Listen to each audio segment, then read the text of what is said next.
Hello again, this is Marcus Vasey, and welcome to our drawing of one tarot card of the day so that we can get some of the wonderful wisdom from the tarot and see what we can find out from this day. Now, here I've got the cards. I'm going to mix up. I'm going to get straight into it. I'm going to mix up the cards.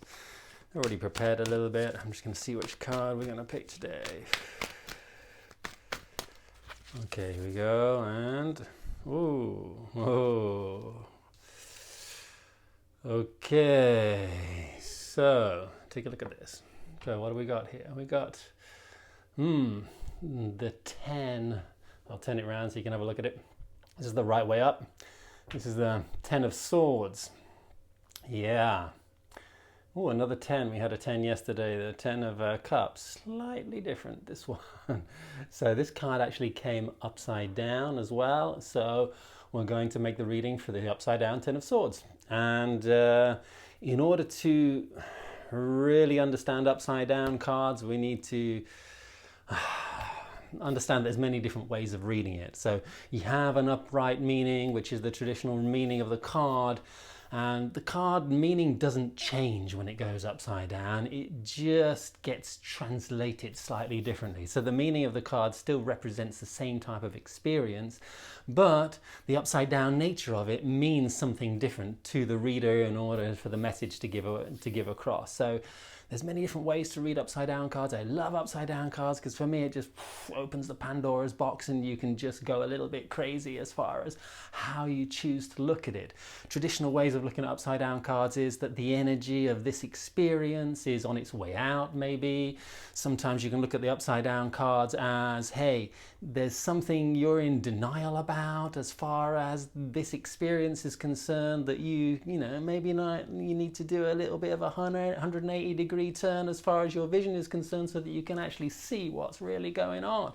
Because the card's upside down, it's not clear, it's not obvious, it's not straightforward what the message is. And so there might be, some aspect of you that just doesn't want to see or embrace a certain experience that you might be living or going through. There are other ways of looking at upside down cards as well, but let's say just those two are some of them. We're going to look at this in a little bit deeper level. So first of all, though, I have to describe the card. So the card is, okay, here we go. The card is these 10 swords that are like stabbing this guy on the ground, and this guy's, I mean, there's a few different cards which relate to death and endings and a bit of dodgy stuff, and a lot of the suit of swords is quite dark as well. But this is pretty dark. You can probably relate to this being quite dark. A lot of people don't like this card because it obviously refers to death. There is some death energy in this card. If there's anything that we've got an allergy to as far as human beings is concerned, it's death. We don't do death very well. We don't like the death energy that brings about transformation. And yet, inside of our bodies, inside of our lives, this is one of those fundamental times of or fundamental experience and times in the cyclic nature where everything has to die in order to be reborn again. Inside of ourselves, it's the same story.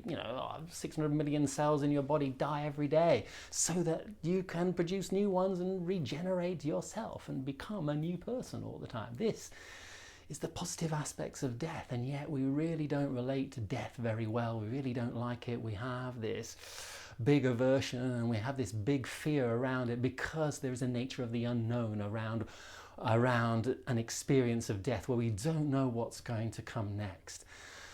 So this experience, this is the suit of swords, which relates to our minds and our ideas, our belief systems, our conditionings, the way we think and all of this. And this is number 10. This is the full manifestation of your mind. How can, the full manifestation of the mind be so dark and so dodgy with this message of death and ending? It's because ending is actually kind of a good thing. This is a very dark card, which can be seen as like, the worst place you can go, the biggest amount of grief and suffering that you can experience. It's the rock bottom that we hit in life sometimes when life has to, dishes us out some experiences which hurt us. and and feel like they're killing us on a daily basis. This is the ending of a relationship. This is the ending of a work relationship. This is losing your job. This is losing an aspect of your health. This is something actually coming to a closure. It may have been a long time in the coming. It may this cycle that the tens represent the ending of. They represent something that's a building up of energy to come to a certain culmination point, which represents something important. And so this is an experience which is usually quite big, quite strong, and because it's a negative experience usually, we might resist it. And this is where the upside down reading comes in a lot of the time. We might be resisting some type of closure. We might be resisting some form of change. This relates to me. I can relate to this a lot right now in my life, and I can see how easy it is to be so rigidly stubborn sometimes and to hold on too long, saying things like, "Oh, it'll be all right. It's not as bad as that." Or you can say maybe, "Oh, yeah, no, I'll get through it. I'll get by. It's okay." And we deny the fact that there is a need for letting go. There is a need to surrender. There is a need just to sit with yourself for a few moments and say, "Hey, what's going on?" This card, when it's reversed, can also mean, for example, that you're holding on to something from the past. So these swords represent our belief system. They represent all of the conditioning that we picked up from the past ever since we were kids. And of course, a bunch of these conditionings and beliefs are not going to be very positive because, the people who taught us these beliefs, maybe our parents or the people around us as we're growing up, they hadn't worked their shit out, so of course they're going to pass on their shit to us, and we're going to have the same more negative, maybe self-defeating belief systems inside that I'm not good enough, I'm not clever enough, strong enough, I'm not something enough. And these belief systems and these conditionings are going to cause us internal pain and suffering, and sometimes they will cause us something serious, and sometimes they will attract into our life an experience which is going to slap us in the face, kick us up the arse, and give us a right royal, let's just say, asking for us to die in some way. It's going to be pleading for us to surrender. And if we listen inside of ourselves, we'll hear this voice that says, "Hey, just time to let go, time to let go, time to drop it and let go." So this is the real positivity of this card. People really don't like it a lot of the time, but there is something super positive here. It's like saying, "Hey, are you ready to surrender? Because we've been shouting at you for a long time now. It's time to let go. And it's time to man up a little bit, even a woman up a little bit, whatever you want to call it, and just own your stuff." There's a lot of victim here. There's a lot of victim mentality in this story, and it said, "Oh, look what happened to me, look what God did to me." It's not about owning that victim mentality. It's about standing up and say, "Hey, look what my mind is creating for me.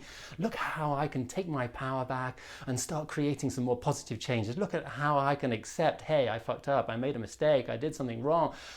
Oh my God, I've been holding on for such a long time to something that was really shouting at me to let go of. Okay, now it's time to let go." If there was a practice that I could bring for this card, it would be definitely a practice of honesty. Maybe just sit, close your eyes, take a few deep breaths, feel your breath, and ask yourself, hey, if this relates to you, if this relates to an experience that you might have been going through recently, the ending of a relationship there, or if you can imagine, let's say, a past hurt or a past pain that you haven't really processed very well, that is, that you're still holding on to from a past experience that is, kind of haunting you in your life right now. Ask yourself very simply, is there anything that I'm holding on to? Is there anything that I am resisting or in denial of letting go of? Is there anything that I'm stubbornly not trying to, or not willing to accept the end of in my life? Take a look at this experience, sit with it, write it down, jot it down on a piece of paper, maybe just journal about it for a little bit, and ask yourself, hey, what's this experience really all about? Ask yourself, hey, what have I really got to learn here? What's the real lesson here? What am I being asked to let go of? not this person, not this job, or not some external thing. You're not being asked to let go of that. You're being asked to let go of some internal idea that is creating conflict in your life or is killing you in some way, shape or form. And it's about identifying these beliefs. So see if you can sit with yourself, ask yourself, hey, what is the belief that is behind, that is coming up and that is being repeated in the mouths of other people around me? What are those beliefs that are coming and being thrown into my face that I don't really want to own, and maybe, part of my own inner critic that is shouting at me and talking to me on a subconscious level and causing me this inner pain? Ask yourself what it is that maybe belongs to you and you've adopted and owned in some way and decided is the strongest form of your truth, that you've made your own inner critic, or you've made your own inner narcissistic being, and you can own that stuff, say, oh my God, look what I'm telling myself, look at what I'm actually feeding, look at the energy that I'm feeding myself with. Look at this, take a few deep breaths. Sometimes with just the sheer observation and the clarity about what beliefs are actually hurting you that you're still holding on to, sometimes this can be enough to just allow it to let go. The beauty of this card is it's time to surrender. Yeah, there's no 11 of swords, so there's nothing worse than this. This is about as bad as it can get. So embrace that, hit rock bottom, put your feet on the bottom of the diving area in the swimming pool so that you can push yourself right up and you can come up to the surface and breathe again. The beauty of this card also, when it's upside down, is the swords are ready to fall out. Let's just sit and see if we can feel that emotion of surrender and letting go just for 5 minutes, just to surrender. Just go, okay, I surrender. Okay, I let go. I surrender all of what I don't need. You can say this out loud to yourself. You can say this out loud to life. Okay, I surrender all that I don't need, all of these beliefs. They are not my highest true. I surrender these darker beliefs that are holding me back, that are creating obstacles in my life in order that I can move forward and get on with my life. And these swords will drop out one by one, and the pain disappears, and the grief and the sadness, and it'll all drop from your body one by one. There is something positive from this card, and we can get that, hey, it's time to let go. And letting go is a great thing. Death is a fantastic thing. Let's embrace it with positivity and transformation.